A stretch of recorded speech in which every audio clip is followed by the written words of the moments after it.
palavra de Deus no livro de Jó. Livro de Jó, capítulo 14. Livro de Jó, no seu capítulo 14. A palavra de hoje está em Jó, capítulo 14, versículos 1 e 2. Enquanto você está procurando Jó, capítulo 14, nesse exato momento, tanto minha mãe quanto meu pai, eles estão assistindo o culto. Posso ouvir um glória a Deus, igreja? Estou lá no hospital agora, meu pai está internado, minha mãe está lá com ele, e eles estão assistindo o culto. Vão ceiar também agora com a gente. Que Deus abençoe. Um beijo mãe, um beijo pai. Já passei lá hoje, já dei um beijo no meu pai, e estão acompanhando a gente. Jó capítulo 14, versículo 1 diz assim: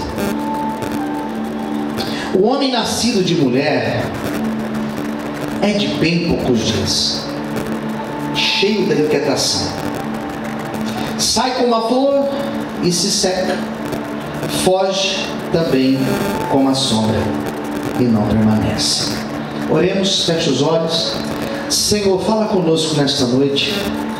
Esta é a hora, Senhor, da Tua palavra ser ministrada. Precisamos ouvir Tua voz, Pai. Nos dê o perfeito entendimento desta palavra e venha nos abençoar nesta noite. Eis-nos aqui, Senhor, em nome de Jesus. Amém. Aplauda Jesus, bastante alegria. Glórias a Deus. Essa semana foi uma semana muito difícil para mim, muito difícil. Na segunda-feira fui fazer a gravação lá na RIT, gravei e corri para preparar a aula da noite. Preparei a aula e já estava chegando no final do dia, quase na hora de eu vir para cá. Minha mãe me ligou, minha mãe voltando lá de Mairique. Falou: filho, você está longe? Eu falei: mas o que foi? Seu pai não está muito bem não. Passa lá, corre lá. E foi o tempo de eu ligar para minha cunhada, ela estava mais perto. Falei: corre lá, Larissa, dá uma olhada lá no meu pai, vê se está tudo bem. E ela correu lá. Meu pai, para quem não sabe, tem uma saúde um pouco debilitada. Alguns anos atrás, há uns 17 anos atrás, ele, por conta de uma vida de vícios, né?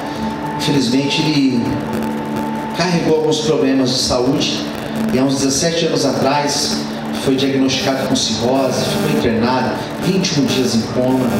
Então é um processo muito complicado na saúde. E eu cheguei na casa da minha mãe e minha mãe já estava lá, chegamos quase juntos, e meu pai estava bem debilitado, não tinha passado bem durante o dia. E eu falei: mãe, ó, vamos correr, vamos levar para o médico, levar para o hospital, né? E o convênio um pouco longe, minha mãe falou assim: vou levar aqui na Brasilândia mesmo, o hospital aqui é bom, vou levar aqui. Eu: não, me leva lá no convênio. Ainda insistimos, e graças a Deus que não levou, irmão, senão teria acontecido algo pior. E eu falei: mãe, então leva, eu vou lá dar a aula, acabando a aula, eu fecho a igreja e corro lá para o hospital, para a gente dar essa assistência. E minha mãe subiu com meu pai para o hospital, e eu vim para a aula, e já estava dando o horário de eu dar uma pausa para os irmãos tomarem café na hora da aula. Eu estava aqui praticamente finalizando essa primeira parte, e meu telefone estava aqui em cima, porque aqui eu uso minha apostila. Minha mãe começou a me ligar. E eu olhei aqui e falei: bom, vou finalizar e já vou retornar. E eu estava finalizando, minha cunhada começou a me mandar mensagens. E daqui a pouco meu irmão começou a me ligar. Falei: Jesus Cristo. Meu coração acelerou. Falei: gente, espera um pouquinho. Eu parei a aula, atendi o telefone, e meu irmão já estava chorando. Luz, vem pra cá agora, onde você está? Eu falei: estou chegando. Eu desliguei e falei: gente, desculpa, não posso continuar a aula, preciso ir para o hospital. E finalizei aqui, fechei a igreja correndo, liguei para minha esposa ainda estava trabalhando. Falei: vou correr para o hospital, eu acho que aconteceu alguma coisa. E eu cheguei no hospital, meus irmãos. Minha mãe tinha entrado com meu pai na emergência. E quando meu pai chegou lá, ele passou mal de novo. Teve uma hemorragia. Sangrou muito, muito. Começou a vomitar sangue. E para quem nunca viu, esse tipo de hemorragia sai sangue pelos ouvidos, nariz, uma coisa muito forte. Meu pai meio que apagou, os médicos reanimaram ele. E quando eu cheguei, estava nesse tumulto todo, irmãos. Na hora que eu cheguei lá, eu comecei a conversar com o meu irmão, com a minha mãe, com a minha cunhada. Eu estava agitado e o Espírito Santo começou a acalmar meu coração. Eu comecei a ficar em paz. E os médicos lá cuidando do meu pai, a gente aqui fora aguardando notícias. Eu, calma, vai dar tudo certo. Deus está no controle de todas as coisas. Fui visitado pelo Espírito Santo de Deus. Acalmei minha mãe, meu irmão, todos que estavam ali, e ficamos em paz. E foi uma noite difícil, porque nós ficamos ali, meu pai aguardando uma vaga na UTI, e 4 veias do seu esôfago romperam, por isso teve todo esse sangramento, e essas veias precisavam ser reconstruídas. E nós ficamos no hospital, eu fiquei no hospital com a minha esposa e com a minha mãe até mais de 4 horas da manhã. Isso de segunda para terça. E eu saí do hospital mais de 4 horas, e eu precisava sair às 6 da manhã, porque nós tínhamos uma consulta, eu tenho um neurologista, faço acompanhamento. Eu tinha essa consulta importantíssima, fui para a consulta, e eu, quando estava saindo da consulta, meu telefone chama Pastor Neto, que é um dos nossos pastores de uma igreja nossa aqui perto, Jardim Caraí. Ele mandou uma mensagem falando: ora por mim, pela minha família, porque eu perdi meu filho. E o pastor Neto, esse filho devia ter acho que 30 anos, rapaz jovem, faleceu. E eu com a minha cabeça cheia de problemas, eu com preocupação com o meu pai, eu com tantas coisas preocupado, falei: meu Deus, e agora? E eu falei: não, vou deixar o meu problema aqui, eu vou ajudar o pastor Neto. Eu falo isso para a glória de Deus, amém, queridos? E eu falei com o pastor, e na quarta-feira foi o enterro. Como foi difícil, irmãos. Como foi difícil. O pastor Neto não falou muitas coisas para mim, mas uma das coisas que ele falou, assim que eu cheguei lá no velório: pastor, meu filho não podia ter me deixado. Ô, meu irmão, como foi duro ouvir aquilo. Porque eu tenho filhos, você também deve ter filhos. Eu comecei a chorar, eu abracei o pastor e falei: pastor, o Espírito Santo possa confortar o Senhor e a família. Então quarta-feira foi um dia difícil. Daí chegou na sexta-feira, o irmão Alan, aqui da nossa igreja, me mandou uma mensagem dizendo: pastor, minha mãe faleceu. Ela estava internada, ele até veio hoje de manhã, oramos por ele aqui de manhã, e a mãe dele faleceu na sexta, e ontem sábado, eu novamente, com várias preocupações, meu pai precisava ir para o hospital. Eu falei: vou deixar aqui os meus problemas, eu vou lá ajudar o meu irmão. E nós fomos lá, abraçamos eles, oramos, pude trazer uma palavra, e o Espírito Santo visitou eles naquele lugar, queridos, para a glória de Deus. Ou seja, uma semana difícil, uma semana que eu quase perdi o meu pai, uma semana que eu tive um amigo, um pastor amigo, que perdeu o seu filho, menino de 30 anos, uma semana que o irmão nosso perdeu a mãe. Então foi uma semana difícil, foi uma semana que eu falei: Senhor, que difícil, quanta dificuldade, quanta dureza, quantos problemas difíceis. Eu estava orando, eu falei: Senhor, eu não posso deixar essa semana acabar e começar uma nova semana sem conversar com a igreja, sem falar para a igreja aquilo que o Senhor tem ministrado no meu coração. E Deus me deu esse texto em Jó, porque esse texto de Jó, se você prestou bastante atenção na leitura, esse texto de Jó fala sobre a vida, Jó fala sobre a vida, ele vai falar que essa vida nossa, a Bíblia fala de duas vidas. Ela fala dessa vida aqui, essa vida que nós estamos vivendo. Quem está entendendo, diga amém. Essa vida física nossa, que dura pouco, 70, 80, 90 anos, quem vive muito, 100 anos. Então ela fala dessa vida, e ela fala de uma outra vida, chamada vida eterna. Quem entendeu, diga amém. Amém. E nós cristãos, que acreditamos nesse livro aqui, chamado Bíblia, nós sabemos, diferentemente do kardecista, ele que acredita em Allan Kardec, eles acreditam que a pessoa, quando ela morre, ela volta, ela vai reencarnar até alcançar um estado de iluminação. Então a vida volta. Nós não acreditamos nisso. Nós não somos como hinduístas que acreditam que a pessoa pode voltar, e às vezes volta até como um animal, uma pedra, algo da natureza. Nós não acreditamos nisso. Nós acreditamos que a vida, ela é uma só. É só essa vida. Ela é um exemplar único. Quem entendeu, diga amém. É isso aqui.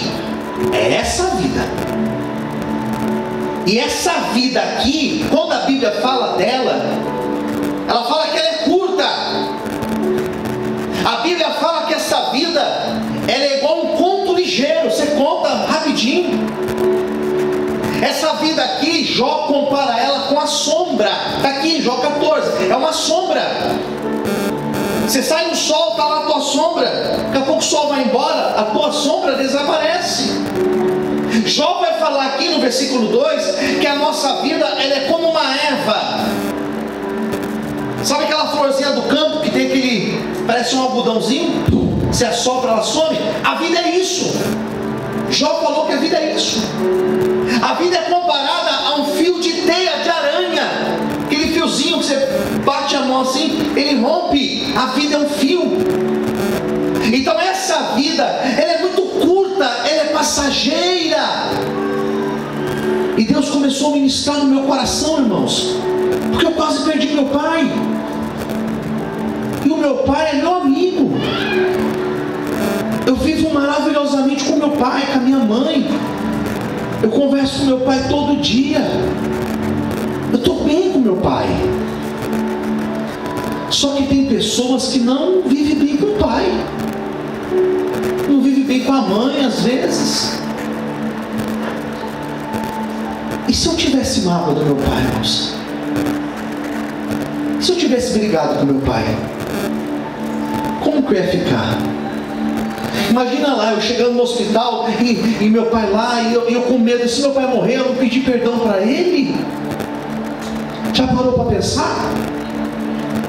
Então Deus começou a ministrar no meu coração, dizendo: filho, vive direito, vive a vida direito. Posso ouvir um amém, queridos? Amém. Então eu não sei qual foi a intenção que você viu aqui hoje, qual foi a palavra que você imaginou que poderia ouvir aqui hoje, mas a minha palavra de hoje de Deus para a tua vida é essa, para a gente viver direito. E Deus começou a ministrar no meu coração, e eu não sei se você é uma pessoa que gosta de ouvir conselhos, mas eu gostaria de trazer alguns conselhos aqui nessa noite. Quem pode me ouvir, diga amém. Amém. Queria dividir alguns conselhos, porque eu quase perdi meu pai essa semana. E a primeira coisa que Deus colocou no meu coração para a gente viver bem é: tome cuidado com os sentimentos que você tem colocado no teu coração. Porque existem pessoas que estão na igreja, que tomam ceia, que ouvem minhas pregações ou tantas outras pregações por aí afora, mas são pessoas que são vingativas. São pessoas que estão na igreja, mas são pessoas rancorosas. São pessoas que estão na igreja, mas são pessoas que carregam dentro de si mágoas. Ah, pastor, mas me feriu. Ah, mas falou, mas pisou no meu pé. Ah, e aí? E até quando a gente vai alimentar isso? E até quando o Espírito Santo vai ter que ministrar no nosso coração, dizendo: tira isso aí, isso daí está atrapalhando a tua vida.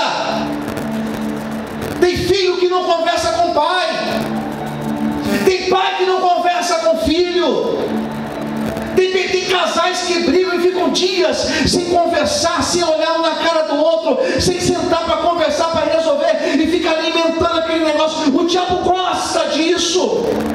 O diabo entra em situações assim. O diabo encontrou essa brecha em corações de pessoas, e é por isso que a vida não vai para frente, e é por isso que a tua comunhão com Deus é uma comunhão fraca, porque no teu coração existe rancor, mágoa. Eu não perdoo, eu não vou falar, eu não vou dar o braço a torcer. O diabo está ganhando, mas hoje, em nome de Jesus, o Espírito Santo vai tocar no meu coração e no teu coração, e nós sairemos daqui com o coração convertido, em nome de Jesus. Você pode aplaudir o Senhor essa noite? Aleluia! E guarda mágoa, e não conversa, e não fala, e vai chegar no céu e vai ser como lá? E o que vai falar no céu? E o que a gente vai explicar no céu? Porque a vida passa, irmãos. Posso ouvir um amém, queridos? Eu estou de boa com meu pai, eu estou bem com ele, mas se eu não tivesse, irmãos? Fui no velório lá ontem, o Paulinho estava lá, quem mais estava? Só o Paulinho, Vinícius, a Agatha, a gente estava lá ontem. Não tinha ninguém lá com aquele desespero, não tinha ninguém lá pedindo perdão, porque já tinha falado. Eles estavam bem com a irmã lá, estavam de boa. Então, se você está em paz com a pessoa, você fez o que você pôde. Agora tem pessoas que ficam ali com aquela amargura, e só quando morre, ou só quando acontece. Nós não precisamos disso. Em nome de Jesus. Se você não está bem com alguém, você é um servo de Deus, você é uma serva do Senhor.